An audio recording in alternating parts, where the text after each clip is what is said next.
غردت كل الطيور وزهت دنيا الحضور ثم قالت للحضور مرحبا بالحاضرين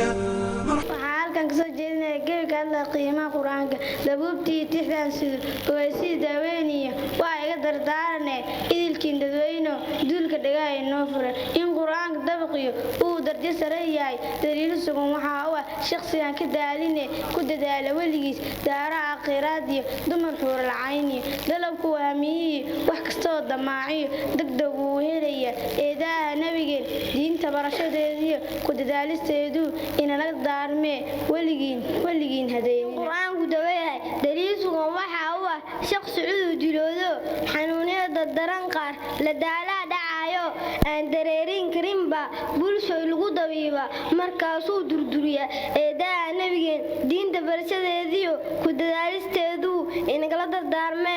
waligiin hadeynina dambiyada culculus buu ka daahirayo sida roobka daayiyo ma hadooga baxo mala bilo uu dareero dihan weeye waligiis eedaha nabigeen diinta barashadeediyo ku dadaalisteedu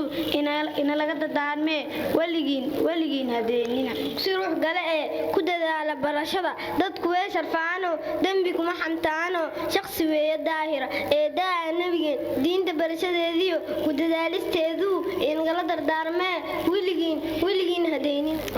aad iyo aad u mahadsan yihiin labadaas gabdhood gabayga quruxda badan ay noo soo jeediyeen oo ku saabsanaa quraanka.